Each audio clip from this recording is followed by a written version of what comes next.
Silver का momentum इस वक्त स्ट्रांग है, ठीक है, बट गोल्ड लंबी रेस का घोड़ा है।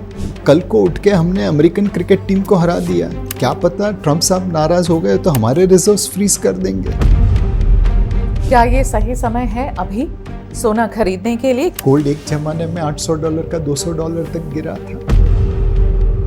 लंबे समय में आप इन तीनों कैटेगरीज में सबसे ज्यादा अच्छी रिटर्न्स किस में देखते हैं? Whether it's the share market, whether it's the gold, और आप प्रॉपर्टीज, जो फिजिकल प्रॉपर्टीज की बात करें। In terms of return potential मुझे अभी भी लगता है कि जब आप बीमार होती है तो आप केमिस्ट में जाके दवाई नहीं लेते, डॉक्टर के पास जाते हैं, उसे सिम्टम्स बताते हैं, आपको प्रिस्क्रिप्शन देता है, उसे फॉलो करते हैं। जो आप फिजिकल हेल्थ के लिए कर रहे हैं वही फाइनेंशियल हेल्थ के लिए करना है। एक अच्छे एडवाइजर के पास चाहिए जो आपकी ऑब्जेक्टिव समझ सके, रिस्क प्रोफाइल समझ सके और फिर आपको पोर्टफोलियो रेकमेंड कर सके। मार्केट में उतार चढ़ाव आते रहेंगे, कभी ट्रम्प साहब कुछ करेंगे, कभी और कोई कुछ करेगा, बट ये एडवाइजर आपको संतुलन बनाने में मदद करके रखेगा। अब सर ऐसा है कि पिछले 3 साल से दुनिया में बड़े बैंकों ने भी रिकॉर्ड मात्रा में सोना की, गोल्ड की खरीदी करी है। चांदी में भी कुछ ऐसा ही ट्रेंड देखने को मिला है। क्या आपको लगता है जो अभी करंट मार्केट सिचुएशन है उसमें ये जारी रहेगा? 2020 से सोने में तेजी चालू हुई। 2020 से 2022 तक की तेजी कुछ हद तक सोना बहुत सस्ता हो गया था, $1200-1300 के आसपास ग्लोबल प्राइस में, तो उस वजह से रिकवरी हो रही थी। बट 2022 से जब रशिया के foreign exchange reserves western worlds ने सीज कर दिए, फ्रीज कर दिए, तब हमें लगा कि अब सेंट्रल बैंकर्स सोने में खरीदारी करेंगे। एंड वो अनुमान सही निकलने लगा। धीरे धीरे धीरे करके रशिया, चाइना, इंडिया, टर्की, ये सारे सेंट्रल बैंक सोना खरीदने लगे। वेस्टर्न वर्ल्ड के सेंट्रल बैंक्स में 60, 70, 80% सोना रहता है रिजर्व्स में। Eastern world, Japan, China, India, उनके रिजर्व्स में 5, 10, 15% होता है। तो आज नहीं तो कल हमें लगता है कि ये सेंट्रल बैंकर्स अपने रिजर्व्स में सोने की हिस्सेदारी को बढ़ाएंगे। और जब तक वो सोना खरीदते रहेंगे तब तक सोने के भाव में तेजी बनी रहेगी। तो फिर ये एक आम आदमी का सवाल आपसे, क्या ये सही समय है अभी सोना खरीदने के लिए? क्योंकि सर इस बार 30% सोने में और चांदी में 40% इतने उनकी प्राइस में इजाफा हुआ है।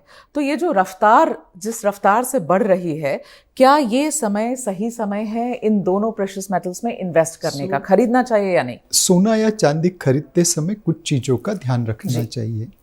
एक, जब आप सोना छोटी क्वांटिटी में लेते हैं, 1 ग्राम, 2 ग्राम, 5 ग्राम, 10 ग्राम, 15 ग्राम, तो ट्रांजैक्शन कॉस्ट बहुत बढ़ जाती है। अच्छा। शायद 1 साल का रिटर्न वो ट्रांजैक्शन कॉस्ट में निकल जाएगा। अच्छा। तो सोना खरीदते समय फिजिकल ले रहे हैं तो बड़ी क्वांटिटी में लीजिए। अगर छोटी क्वांटिटी में लेना है तो ETF या गोल्ड फंड आपके लिए उचित रहेंगे, बिकॉज वहाँ पे ट्रांजैक्शन कॉस्ट कम रहेगी। दूसरी चीज, सोना और चांदी, इसमें कोई इनहेरेंट वैल्यू नहीं है, ना उसमें कोई डिविडेंड आता है, ना राइट्स इश्यू आता है, ना बोनस इश्यू आता है। ये परसेप्शन वैल्यू है। एंड सेंट्रल बैंक खरीद रहे हैं इसलिए उसमें तेजी बनी हुई है। तो सोना चांदी आप सीमित मात्रा में खरीदिए। अब जैसे हमने बिटकॉइन में देखा, 1,26,000 का बिटकॉइन 80,000 के आसपास पहुंच गया। क्या ऐसा सोने में हो सकता है? अगर सेंट्रल बैंक बेचने आ गए तो डेफिनेटली हो सकता है। तो एक सीमित मात्रा में निवेश करिए अपने पोर्टफोलियो का।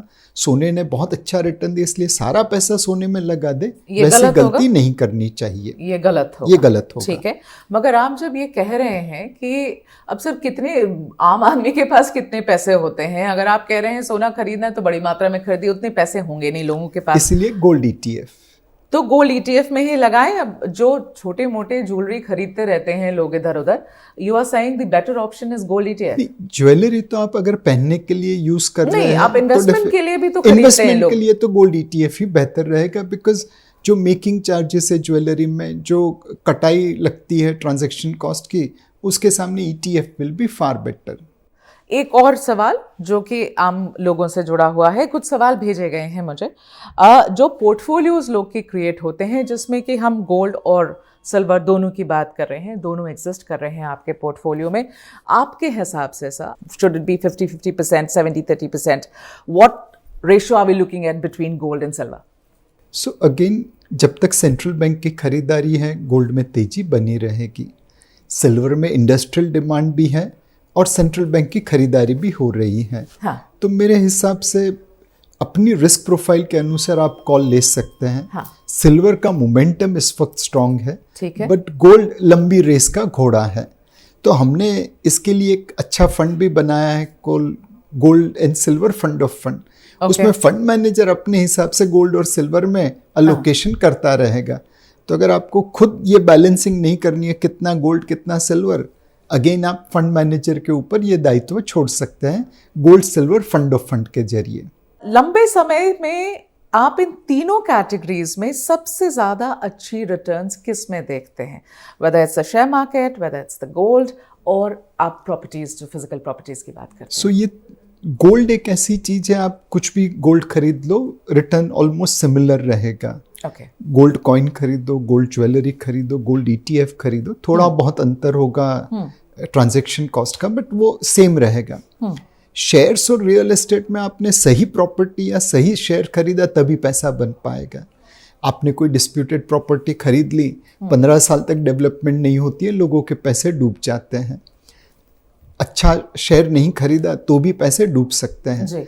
तो शेयर और प्रॉपर्टी खरीदने में आपको बहुत सही तरीके से निवेश करना पड़ेगा, सही शेयर से सही प्रॉपर्टी में निवेश करना पड़ेगा। गोल्ड में आप किसी भी मात्रा में किसी भी माध्यम से खरीदिए, आपका रिटर्न मोटा मोटा सिमिलर रहेगा। तो आप सबसे ज्यादा स्टेबल गोल्ड को मानेंगे out of the 3? In terms of